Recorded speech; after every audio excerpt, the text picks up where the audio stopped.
Working on culture is not an expense. It's an expense if you do not work on your culture. So you might think it's expensive to bring in a consultant for half a day to do a disc profile or to do some things. But if you don't do that and then you lose a client because of an improper interaction of one of your employees to one of your clients, what is that going to cost you over the long term? It just builds stability in the company. It builds interpersonal awareness, engagement, concern. There's nothing like being on a winning team. I can tell you that. Hi, welcome to the Unattended Edge. I'm your host, Staci Ryan. On the Unattended Edge, we'll chat with industry experts to go over best practices, tips, and insights to keep you on the cutting edge of unattended retail. Our guests cover a range of topics, keeping you up to date on trends, technology, and how it applies to your operation. Thanks to Neil and the team at GoGo Refresh for allowing me to host this exciting season of the Unattended Edge. Hi, everybody. Thanks for joining us today on the Unattended Edge. I have some very exciting guests with us here today from Moran Refreshments.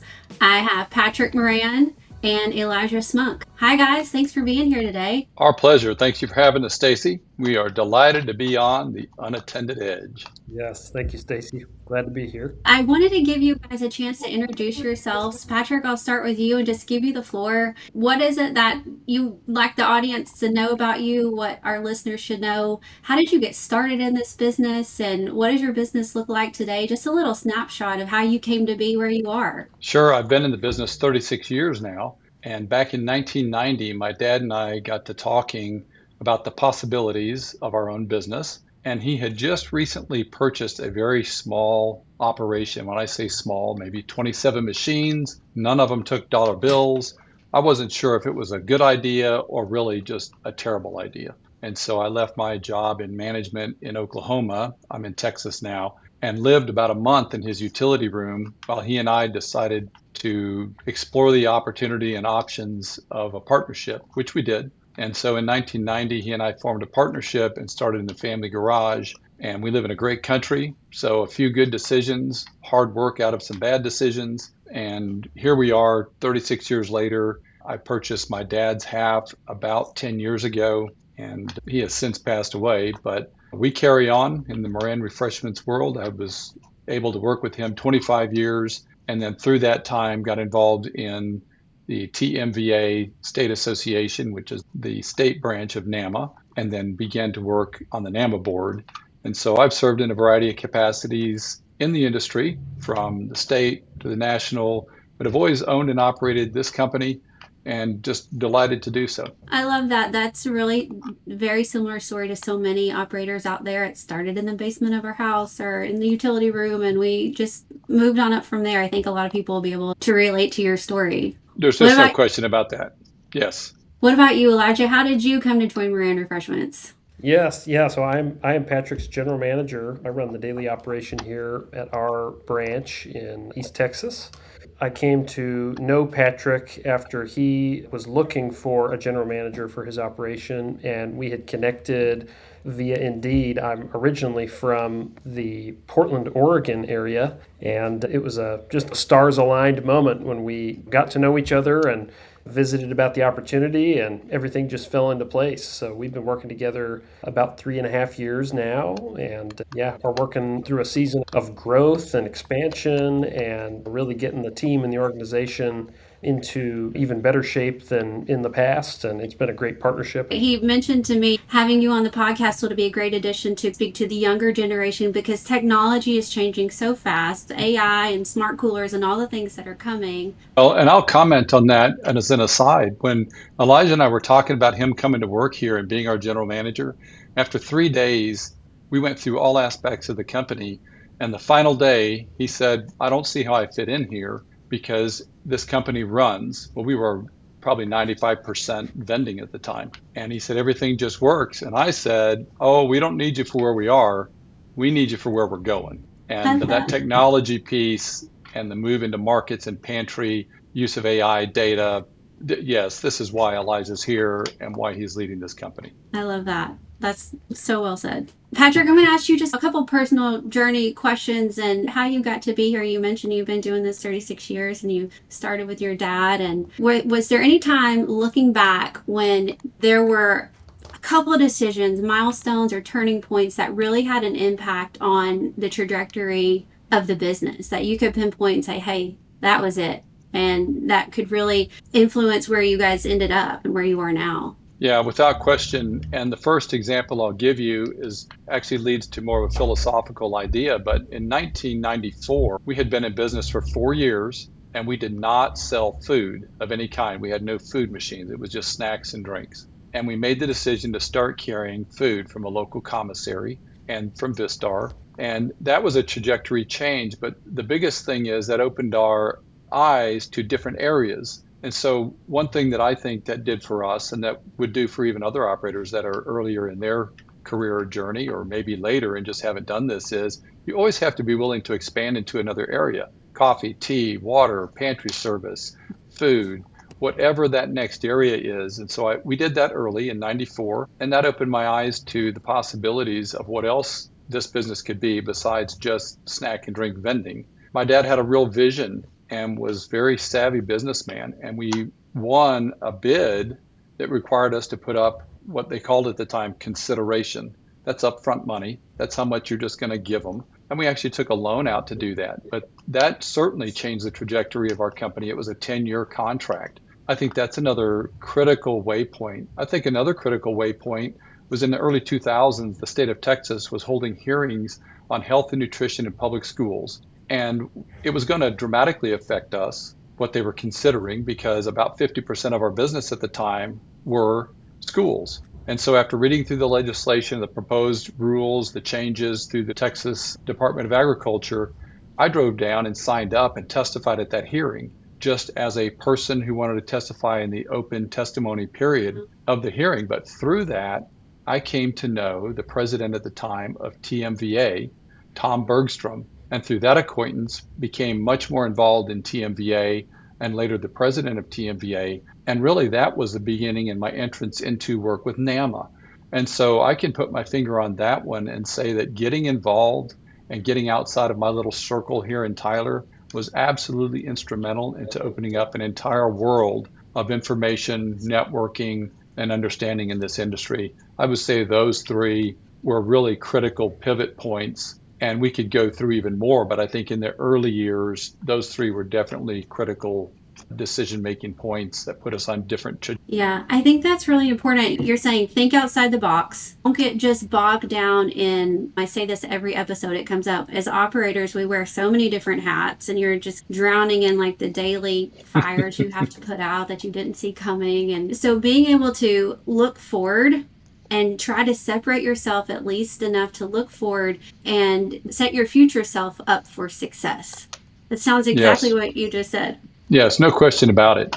And if I went back to a younger me and was going to change anything, I would say I would have gotten involved with NAMA and building my industry network even sooner than I did. Now, I started doing that 27 years ago, but still there were 10 years where I was very myopic. I was in the weeds. I was working on the business. We had a nice little business, but I didn't understand what was out there. I didn't know what I didn't know. And once I started becoming more involved, it just opened my eyes to the possibilities, the innovation that's out there, the technology that's out there.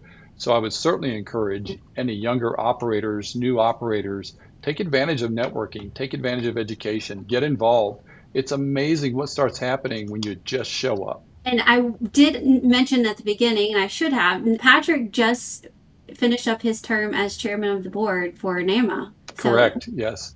congratulations on that. And I definitely Yeah. want to touch Thank you. more on your experience with that later in the interview because I'm sure you have so much to say. I can tell NAMA is dear to your heart and has really influenced how you run your business. Yes, definitely.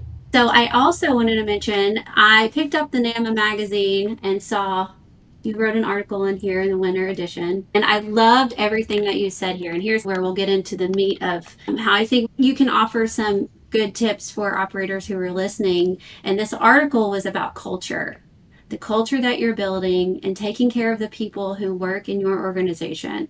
Because without the people, we have no business. So we have to take care of these people who are doing the work out there in the field. And it's so important. My husband, personally, I share sometimes things he says. He's a lieutenant colonel in the Army. He's just finished battalion command. So the last 2 years, he's been in battalion command. He has been so intentional about trying to build a place where people want to be. He's in the Army, so the Army, it's a little bit different with the civilian. You have to be there or they'll send you to jail, but he wants people to come to work and enjoy being there, because if they don't want to be there, if they're being forced to be there, productivity is not as good and the culture is not as great and the cohesiveness of the team isn't there. So you talk a lot in the article that it's not just in equipment and trucks and technology, it's investing in the human resources and the culture. And so how did you really, you've said a lot about this in the article. How did you come to realize what a return on investment that is for your company and how important that is? Was there any key indicators that you just realized, hey, this is important? Or is it just you're from Texas and you just treat people the right way? Or both? I don't think there was a time when we didn't focus on culture.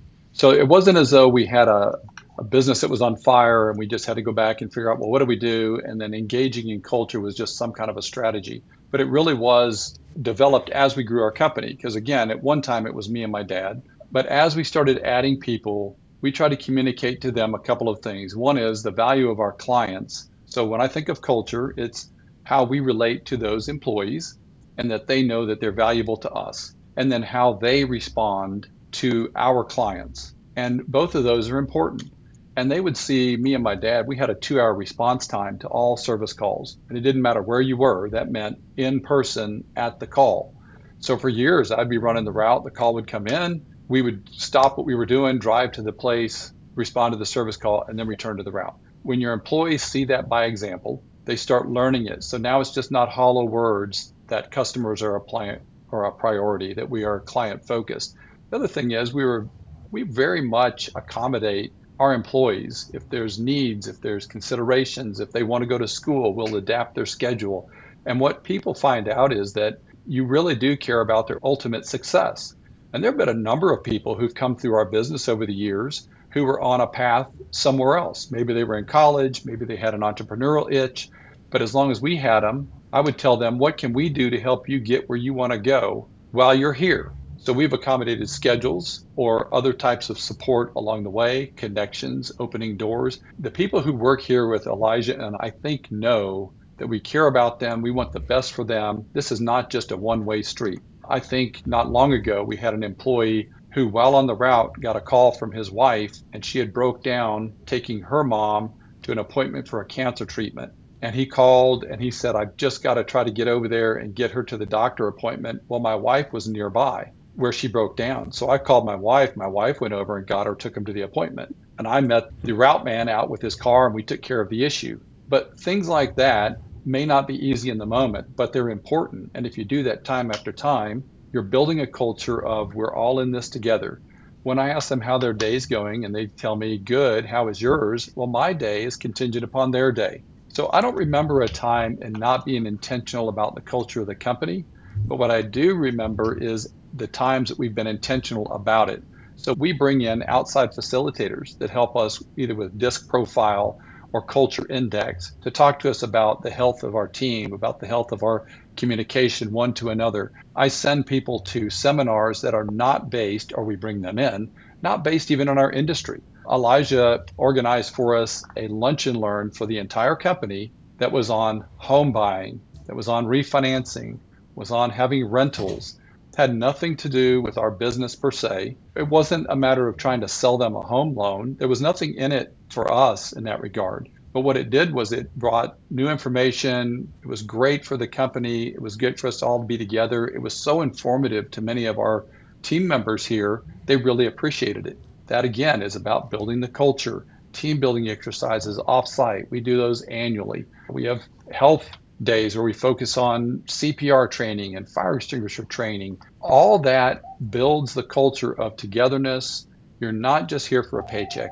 If somebody is at your work or my work for a paycheck, they are going to leave for a paycheck that's a nickel more. I would have sent a penny more, but the mint is discontinuing the penny. So we'll go with a nickel. Fair. But the times that we show that we care about our clients or about our employees are not always convenient times, but that's when it's most important to demonstrate your commitment to those team members. And I think we've tried to do that from when there were 3 of us in the company to 4 and on. And right now, Rick's been with me for 25 years this year.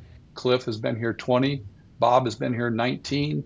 So we can go back that many years when those 3 guys, me and my dad, we were the company. And they've watched the evolution. But one thing they would all stay consistent on is, but we like working here because we're going somewhere as a company, and they know that we care about them tangibly in a tangible way. That's a long answer, but working on culture is not an expense. It's an expense if you do not work on your culture. So you might think it's expensive to bring in a consultant for half a day to do a disc profile or to do some things. But if you don't do that and then you lose a client because of an improper interaction of one of your employees to one of your clients, what is that going to cost you over the long term? It just builds stability in the company. It builds interpersonal awareness, engagement, concern. There's nothing like being on a winning team. I can tell you that. Absolutely. And to your point, retention is expensive. If you don't do it right, it will cost you money by client.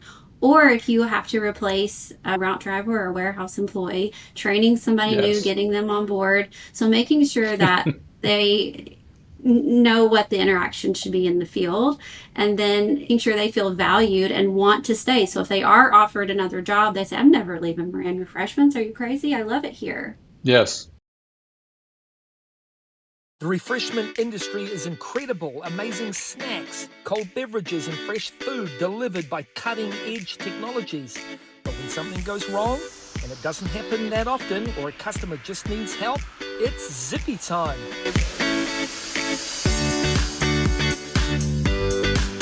Zippy Assist makes it delightfully simple to connect by text or Zippy voice. No more wasting time calling outdated 800 numbers. Every message flows into a smart dashboard where automations help resolve issues faster than ever.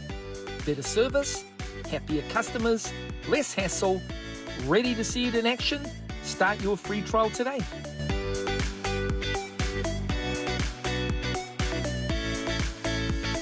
So one of the things that you said in your article was leaders either shape culture on purpose or pay for it by accident. That sounded really interesting to me. I wanted you to elaborate on it, and maybe an example that did you kind of learn that the hard way along the line somewhere? Sure. And no matter how hard you work on culture, at some point you slack off a little bit. And so the intentional culture, we want a culture that says to the client, we're going to pay attention to you, we're concerned about you.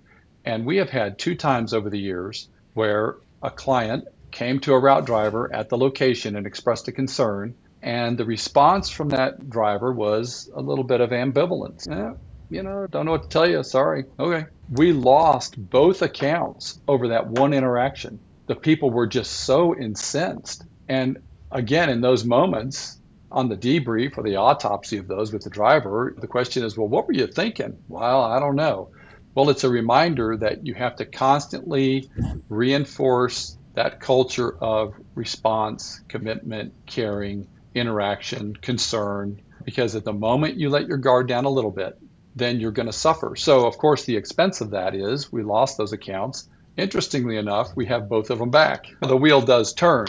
We don't have turnover. I hear that frequently, and this isn't to indicate that somehow we're better than others in any form or fashion. But it is to say that we are intentional about working on the culture, and thereby that expense of just the constant turnover, the constant drug testing, the constant onboarding, the constant training is substantially lower than it would be if we did not focus intentionally on the culture. What are some things that you do, and you touched on this a little bit, when there's an issue, you're exhibiting this from management level, from a leadership level. When there's an issue out in the field, again, there's always fires popping up here and there. The opportunities when they present themselves for your employees to see, will leadership lead or will leadership panic?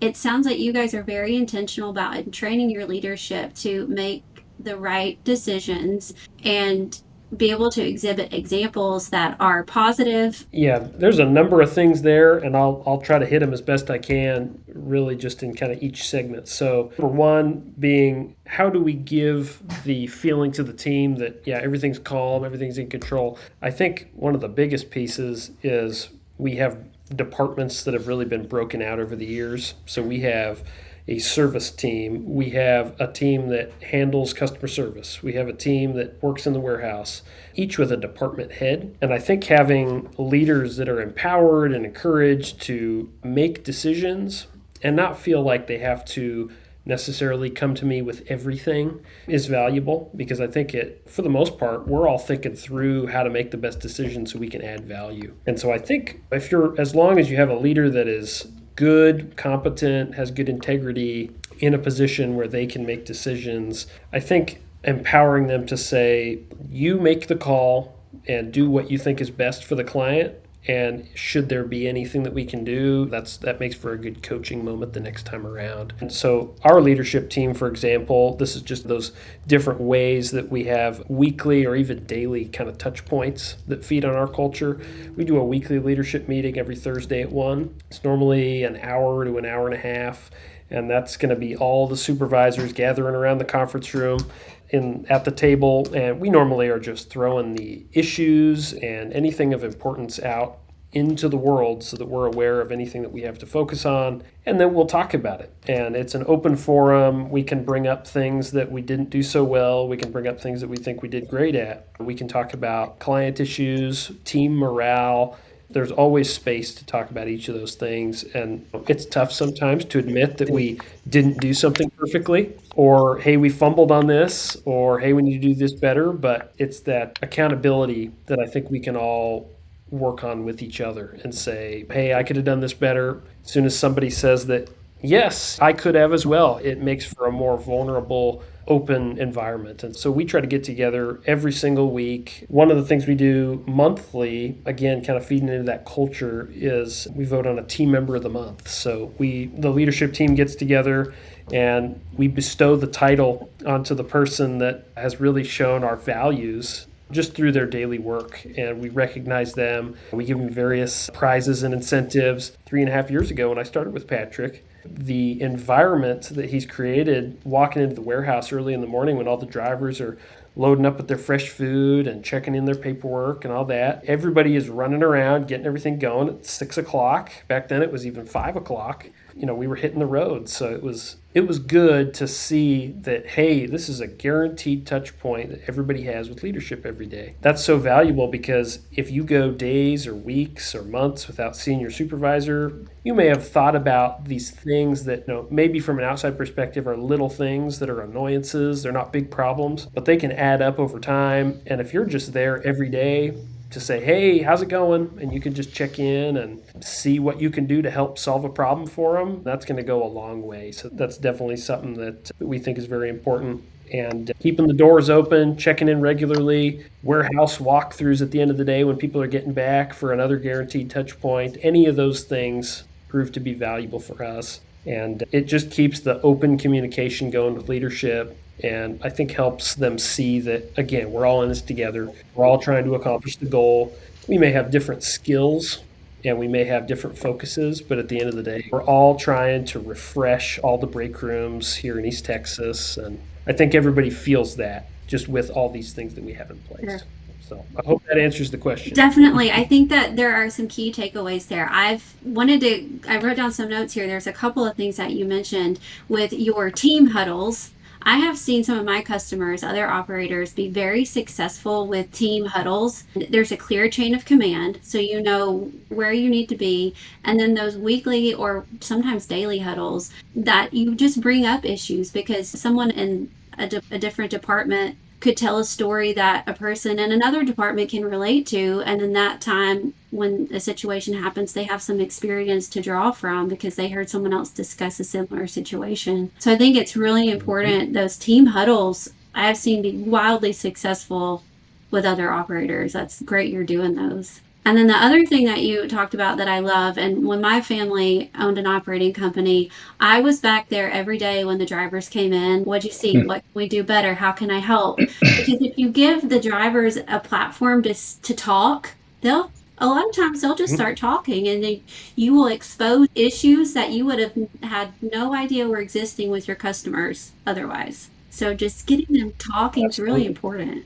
Yeah, 100%. It's funny how just going out and initiating and just checking in can lead to a day's worth of projects. It's great. And you really, they're, again, they may be small things, but if you're taking care of them and people feel like they're being heard, it's going to go a Yeah, long way. it could be, hey, I saw the competitor's van parked in our parking lot over at the lumber today, and then you got to send somebody out there, hey, someone's listing this business. We need to make sure we're on top of it. So let's switch gears a little bit and talk about where is the future of the industry. If when Marler was on this show a couple months ago, we talked about smart coolers feel revolutionary, and that's the what's going on right now is where are smart coolers taking us? And do you kind of see that the same way, or are you guys building on the traditional vending and micro markets, or is it something else I haven't mentioned? What do you see as the future here for our industry? Yeah, I think our organization, we're in a period of time, a season, so to speak,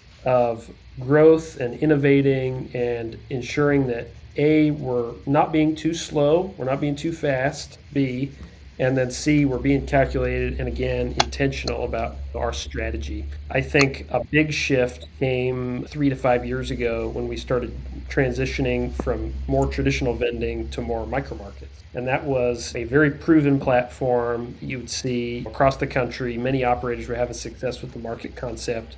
And we started rolling that out pretty aggressively, several markets a week typically over the course of the last handful of years. And our business today is very micro market focused. The smart coolers, I think, are that missing piece with where does the traditional vending at a place that has more public traffic, where does that fit in? Could we make use of these spaces but provide more SKUs, provide a more user-friendly platform?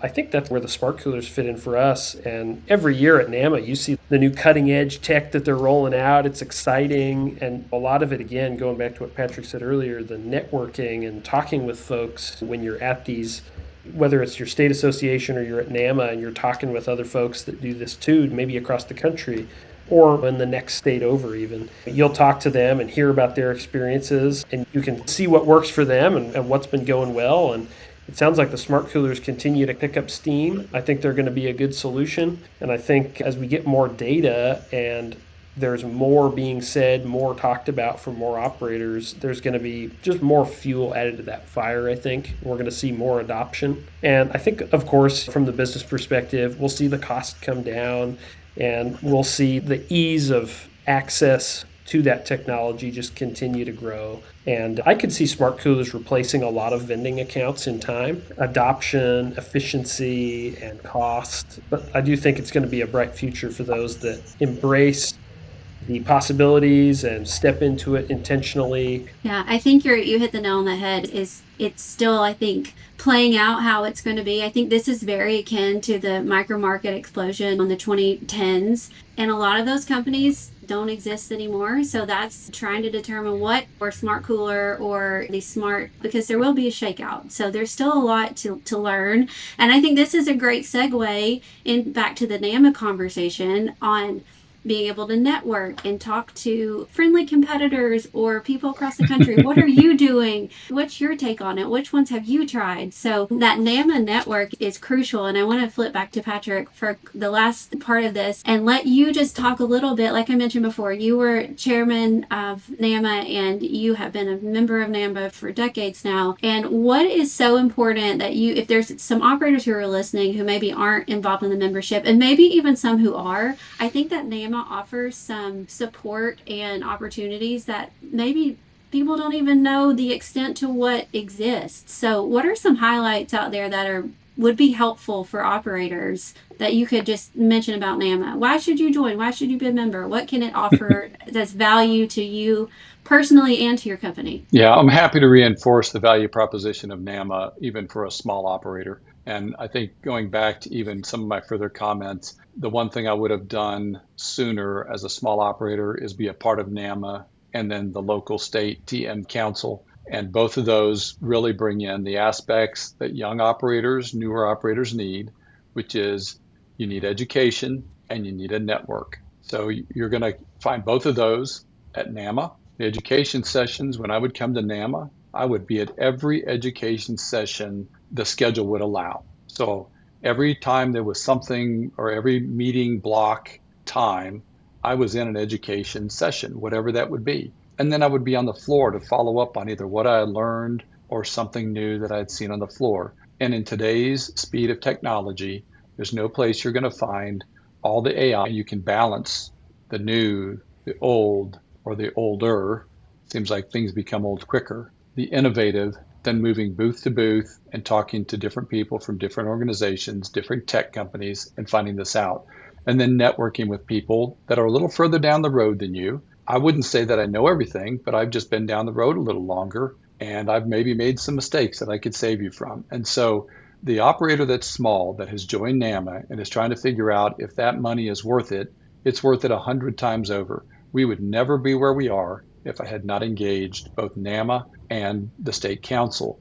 I think back to going to Vending 101. It was a session that Jim Brenton and Vic Pemberton put on at a NAMA show, who knows how many years ago, 25 plus years ago. And I went to that session, and when I came out of there, I was just amazed at what I had heard, these new perspectives, and they were actually talking about pre-kitting at the time. Now, it was rudimentary back then. We didn't have near the technology, but they were still talking about the pre-kitting concept of packing boxes or totes ahead of time as just this idea. And, when I heard it the first time, I thought, well, that's the craziest thing. I have all my product on a truck, and I just go and then fill it.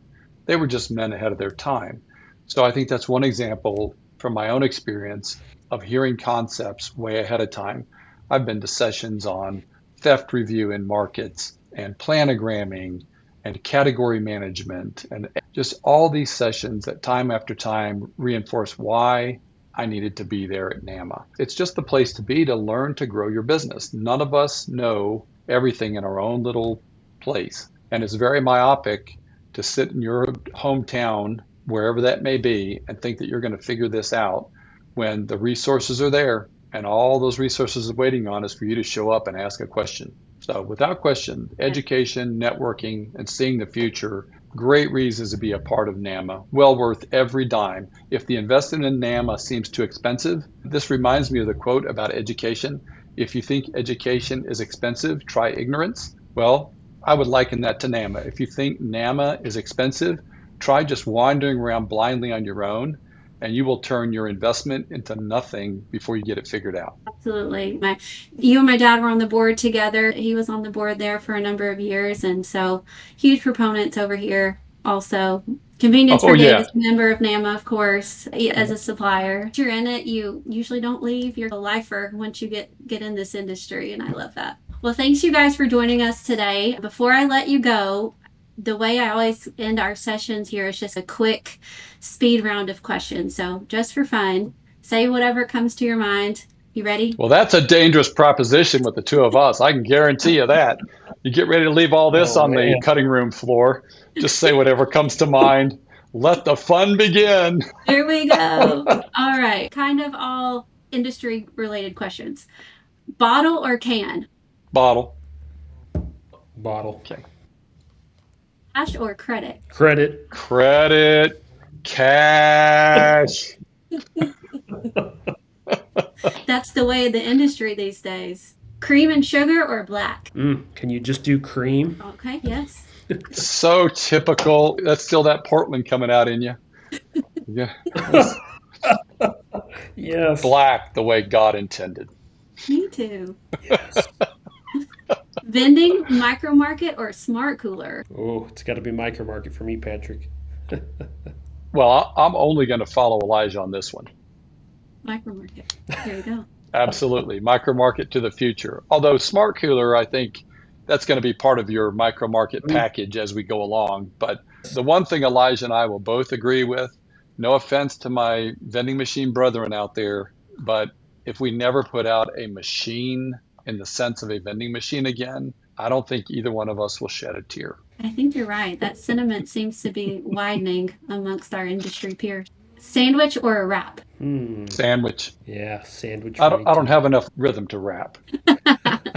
All right, and I promised my very first guest, David Marler, that I would ask all my guests the same question. So, paper pick tickets or Lightspeed?